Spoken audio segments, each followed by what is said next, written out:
Well, the borage is looking pretty lush here. This is all self-sown, and we have a general corner of borage around this damask rose in the corner here every year. We thought that rose was a goner last year. It mostly died back right to the ground, but it has sent up some suckers. They are supposed to be pretty much unkillable. But yeah, that's what we call a borage corner.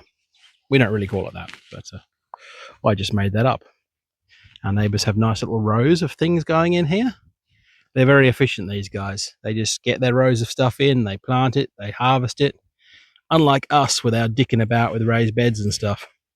So right now, Kat is in the process of harvesting this garlic bed. We decided it's time. As I said, I think in the last video, I pulled up one down here, or dug around it, and it's definitely bulbing up. So this is our own stuff here, our saved Kingsland or Rose White. I wish I'd made a record of that, but it's fine. And then we've got various things here that are other varieties. And then these are all our bought ones down here, which have done variously well. Be interesting to see once we've got all the Kingsland up. I keep calling it that, but I think it's actually Rose. Once we've got all the Rose White up of our own saved seed, it'll be interesting to see how things look.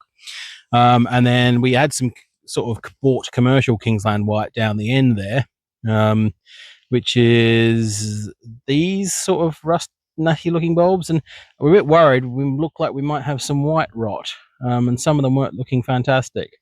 If we get white rot in this bed, that will be a real bloody pain in the ass, but we'll see. But yeah, so we'll get them all washed off and we'll dry them off and we'll see how that goes. These beds have those RFID tags I made in them, so I'll be able to read them, see what things are. But we also have normal tags as well as backup for that. But yeah, I've got a mango sorbet on a stick. That's just a refresher before we start to work on some things down here today. It's Sunday, about 2 p.m.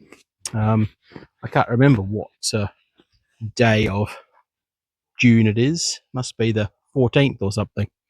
June the 14th. So when this garlic is out, we have some shiso, bicolor shiso, also known as perilla there, and some green shiso, and that is parsnips.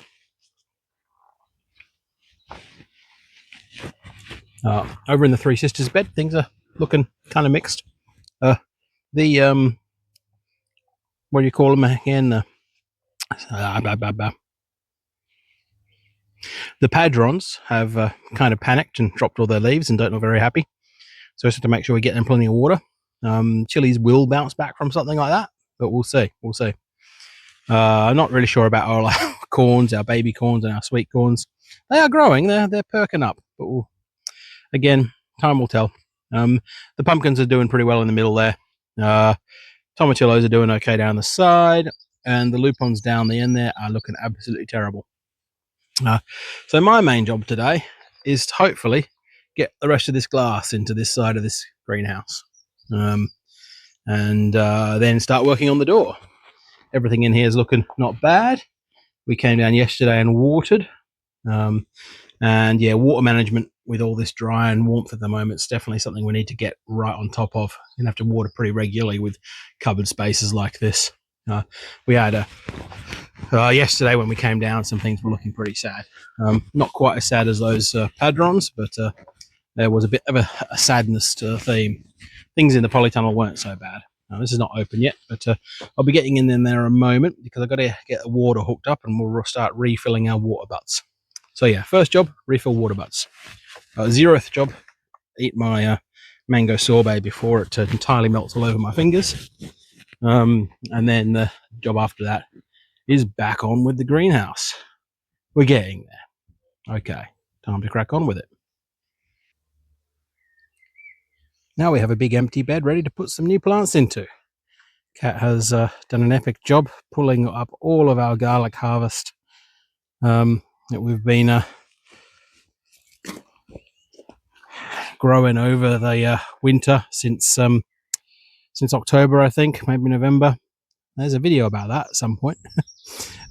So these are sort of sorted roughly as to some varieties that we were trialing.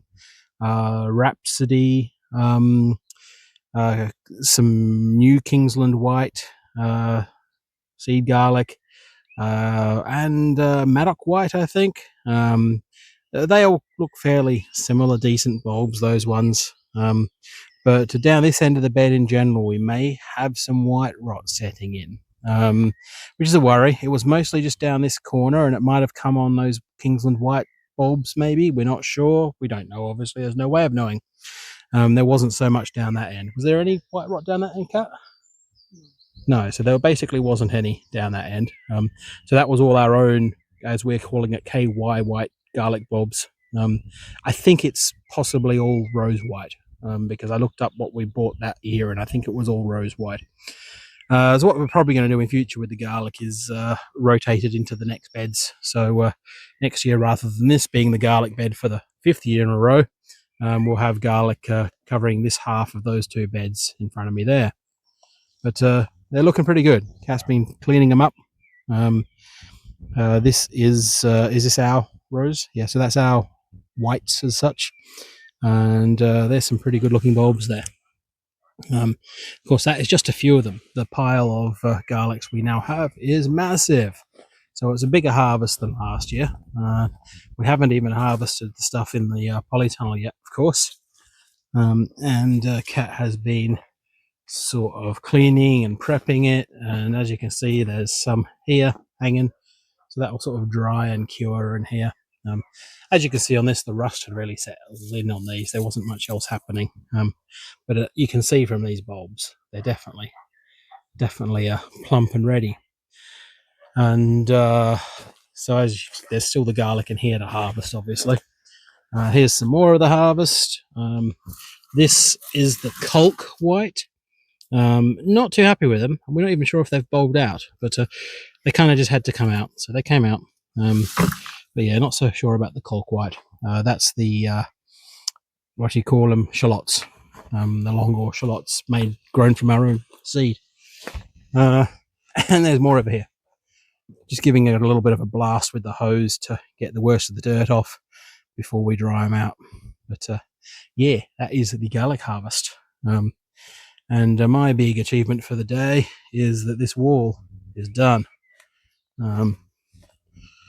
All glassed up, all nice, even spaced poly panels at the bottom instead of the fiber ones. So the greenhouse is looking pretty good now. And I'm now just doing this funny little narrow spot next to the door here. I've just cut glass twice perfectly, no failures. I've got to cut one more piece to go in that hole there, and then everything on this greenhouse except for the door is done. So I'm just going to crack on with that. I think it's about 6:30 p.m. But we do want to wrap up and go home, and not stay here too much later.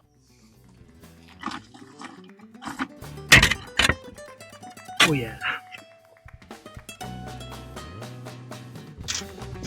Oh yeah.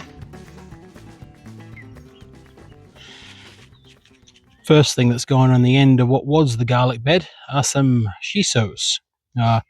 There's a bicolor, nice one with a purple under the leaf there, and a plain green here. So Kat's just been planting them out and is now trying to give them some protection just in case. We haven't got around to putting anything else in that bed just yet.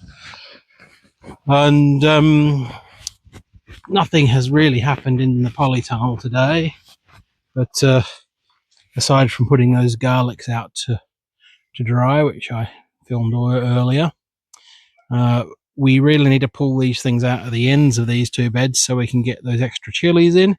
And the tomatoes are really shooting up and are going to need more attention. There's side shoots to pluck out, and there's and they need to be twirled up their canes.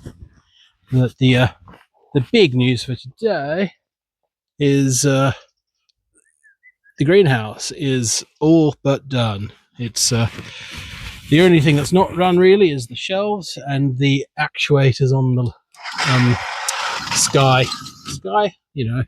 windows, the roof windows. yeah, door and all. The door is currently missing a middle panel, but that right now with the warmer weather is probably a good thing. And I've done some watering in here and some tidying up, but yeah, we're going to wedge some bits of wood or something in the top there, because we do have some warm weather. But yeah, that is the key thing. This whole side is all nice. So yeah, we're there finally, pretty much, with that greenhouse. That has been a real saga, and can get on with some more infrastructure now. But I really look forward to next year, where we're mainly growing and not building. There's the sunset through the polytunnel. I think that's a good place to end today. It's about 9 p.m. and we really, really wanted to be home by now. But oh well, I think it's going to be ordering a curry for dinner. Okay, signing off.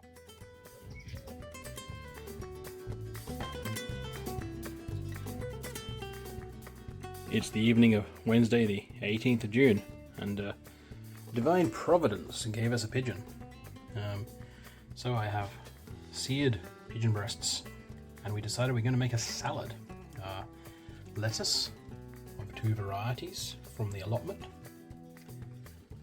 borage flowers from the Allotment, and a little red onion from the Allotment, like a red spring onion, some nasturtium flowers and leaves from our little garden at home, shredded julienne kohlrabi and beetroot, also from the Allotment. Back there is some roasted red capsicum in oil and black olives from the supermarket. Did I mention our Allotment broad beans already? But yep, Allotment broad beans. And this is some crispy, like pancetta cubes, actually, like guanciale cubes from a Romanian pork jowl. And a little homemade balsamic vinaigrette with a bit of bits and pieces in it. So yeah, now we're going to assemble that into dinner.